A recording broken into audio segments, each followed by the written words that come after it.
Good morning and welcome to another random Friday musing. So, what have I been thinking about this week? Well, a lot, but I can't talk to you about all that I've been thinking. But I wanted today to have a chat about sort of expectations and judgments. We all have them, we all expect certain things, and we all have our judgments. And, particularly as a healer, over the years, I've had a lot of people come to me and say, "Oh, I had an appalling experience with this healer. I went to this healing situation and it was terrible. And clearly this healer is bad, and so on."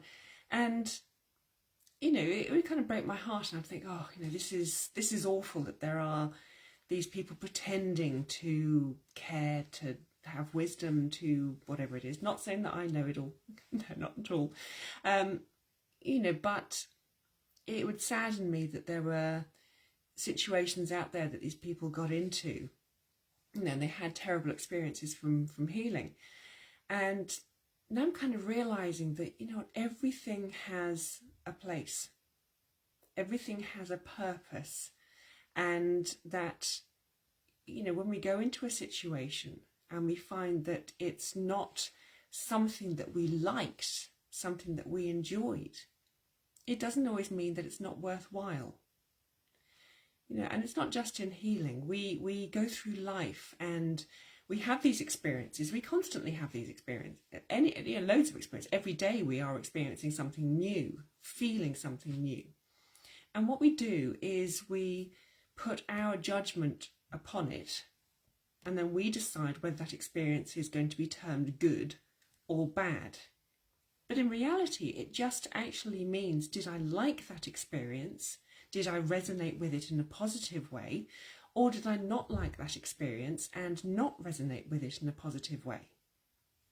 And we seem to take the idea that because I like something, it therefore is beneficial and therefore is valuable to me.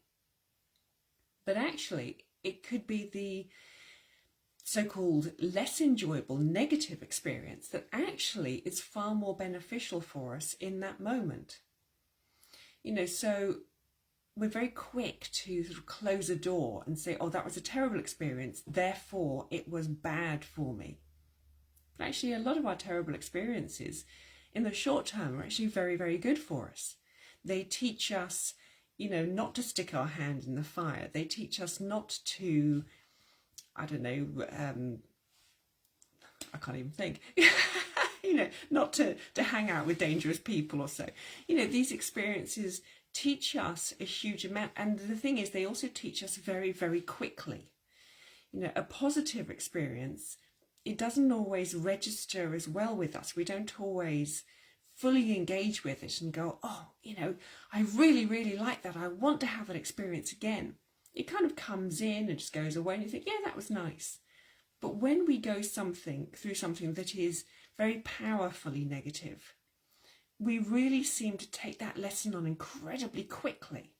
And we immediately turn around and go, "I do not want to do that again."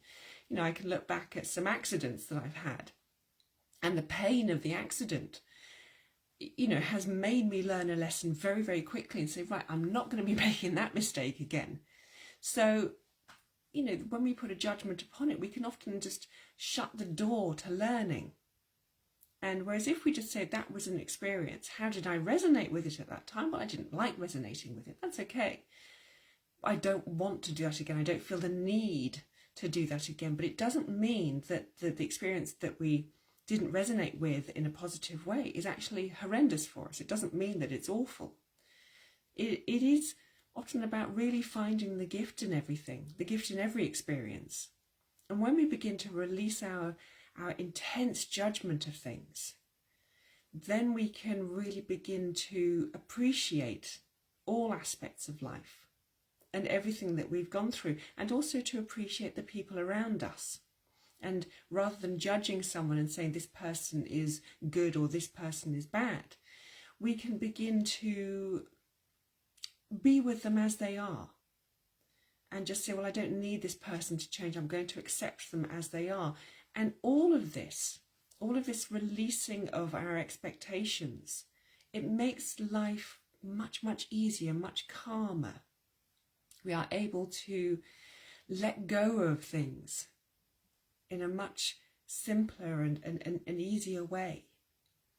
So yes, it's good to have expectations. It is, it is good to expect an experience to be positive for us. But we can't then hang on to the feelings that arise from a negative experience and and sit with them and say, oh, I had this terrible experience and 3 years later I'm still angry about it, because that doesn't actually get us anywhere. It doesn't solve anything for us. All it does is keep us in a place of pain. Letting go of these judgments is so healthy for us. And yeah, it can be tricky. I absolutely understand. I mean, as a healer, this is what I do. This is how I try and help people to get past these negative experiences, but we can do a lot for ourselves. We can also help ourselves to step forward and to make choices which will be far more, I don't want to say beneficial, that will resonate in a far more positive way for us. And hopefully we will then begin to step into a life where we decide that we will only resonate and hence call in positive experiences. At least that's where we're trying to get to. So yeah, judgments, expectations, none of it helps us. We had an experience. Accept the experience. It was what it was. So anyway, thank you for joining me here today. And I look forward to seeing you all again. And I wish you a wonderful Friday and a gorgeous weekend. And we will see each other again. Light blessings. Bye-bye.